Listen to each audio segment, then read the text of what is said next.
Hello everybody. Today I'd like to do an example of elasticity. So what we have here is our formula for elasticity, and we have our demand equation. So with our demand equation, price times quantity plus price equals 5,000, I would like to find out what is the elasticity at $50, at the price point $50. So again, elasticity is this following equation. Please look at previous videos on how to find and what is elasticity. Today I'm just going right into an example. So elasticity is this rate. It's negative P over Q, so negative price over quantity, times the rate of quantity is changing with respect to price at a particular point. The point in question is the $50 price point. So what I notice is eta, elasticity, is at a point. This is a $50 price point, but it is $50. It doesn't talk to me about quantity. When you're talking about a price point, you should have a price and a quantity demanded. So this question, part A, to find the elasticity at $50. The first thing you got to do, so if we're doing part A, finding the elasticity, the first thing you have to do is you have to find the point. Notice we have a price point of $50. That's great, but we don't have quantity. The good news is we know algebra. And if you have a price point of $50, you can plug it in and know your quantity, because that's what the demand does. You tell me your price point, I'll tell you the units that are demanded. So we plug it into the equation. Say it with me, right? You plug it into the equation and you solve for quantity. All right? If I give you an X or Y, you should plug it in and solve for the other variable. If I give you a price, P, you can solve for your Q. And all right, how do we solve this? No big deal, right? Subtract the 50, divide the other 50, and we get our quantity. Allow me, so we don't make too many mistakes on this board. Got my TI calculator, always should be handy, always should be charged. So I'm going to take 5,000. Good algebra says subtract that 50. Got it? Good algebra says divide that 50. Get lucky because they're both 50. And I get 99 for my quantity. 99 units. Excellent. So now I have my price point. That's going to be helpful because look at your equation for elasticity. You need P and Q. All right? I got my P and Q now, so I'm already halfway done. The next part of this thing is dQ/dP. Well, that is a related rate. Good thing we've gone through our related rate examples that I gave you. This is a related rate. I have my demand equation. I'm going to take the derivative of this with respect to P, because that's with respect to. The denominator letter tells me with which we're taking the derivative with respect to. So here we go. Let me pause also. There's a lot going on in this. So I got the implicit and I got the related rate videos prior you should have watched, because when I see P times Q and I'm taking the derivative, I think product rule. Anytime I have back-to-back letters or a letter in front of log or a letter in front of E, it's product rule time. These are back-to-back variables. It is a product rule I have to do. I, again, am going to do DDP on both sides. So that is the biggest step. I want to take DDP of both sides. So DDP of this side of the equation, I'm going to do a product rule because anytime you have back-to-back letters, you have to do a product rule. So need a product rule of that. Okay? Let's take the derivative of P. Well, the derivative of P should be 1, because the derivative of a single variable should be 1. Let's pause. Does this letter match the letter with respect to derivative? Yes. Awesome. Do not need the chain rule. We are done with that. The derivative of 5,000 is 0, because the derivative of any constant is 0. Sweet. It's really this piece that's left. So how does one do the product rule? Go look it up, guys. It is the derivative of this times this. So that's a Q.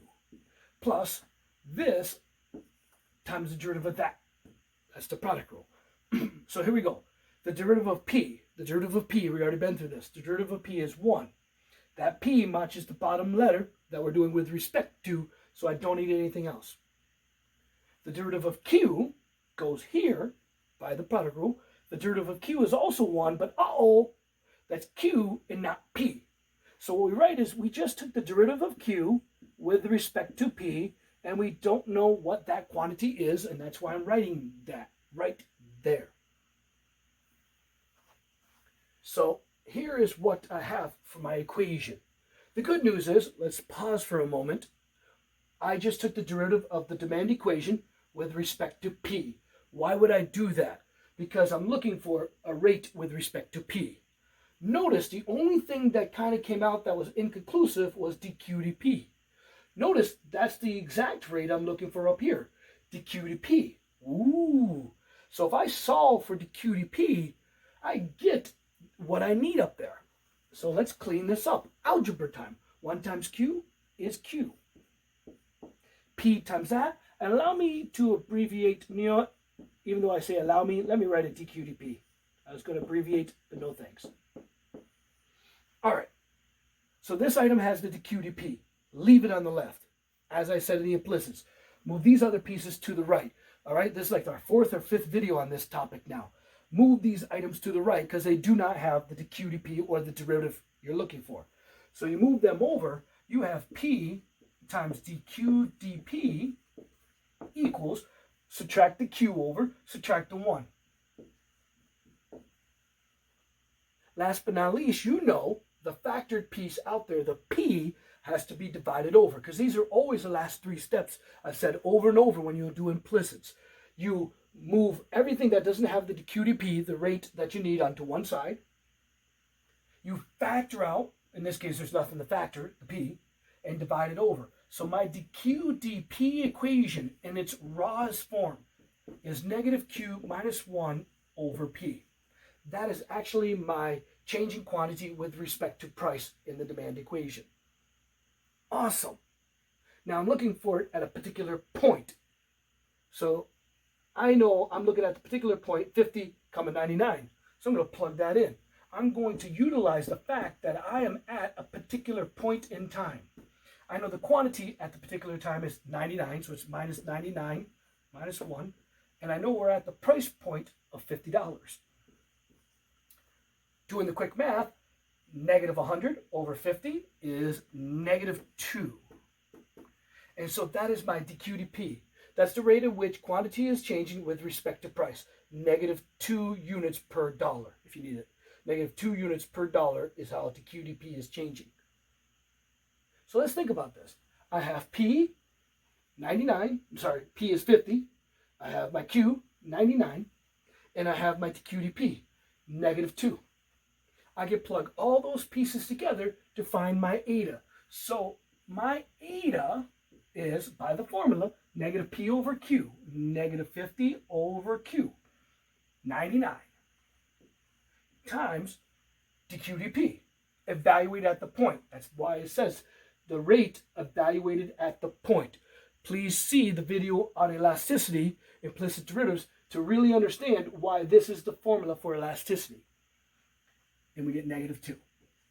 We do this formula out in our calculator. I mean, I don't have to really know it's going to be over 1 because it's 100 over 99. All right? It's 100 divided by 99, which is 1.01. That's what I need to know, what the value of eta is.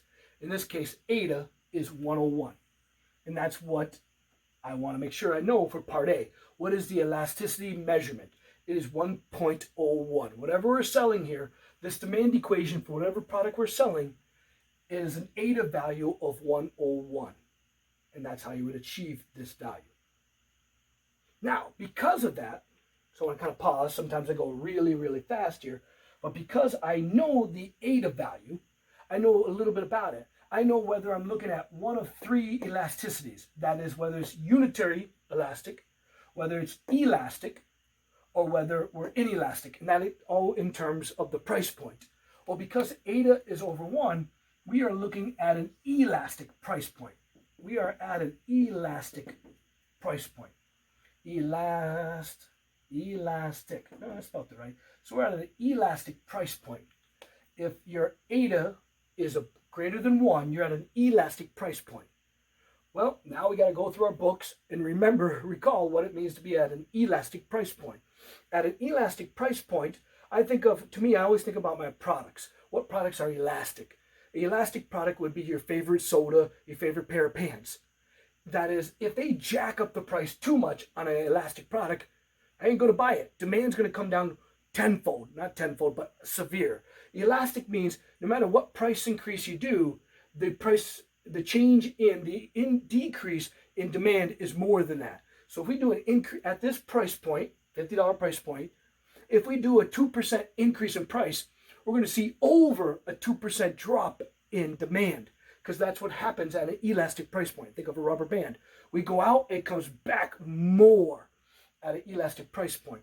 So their final question, part C, was if we increase price at this point, what happens to revenue?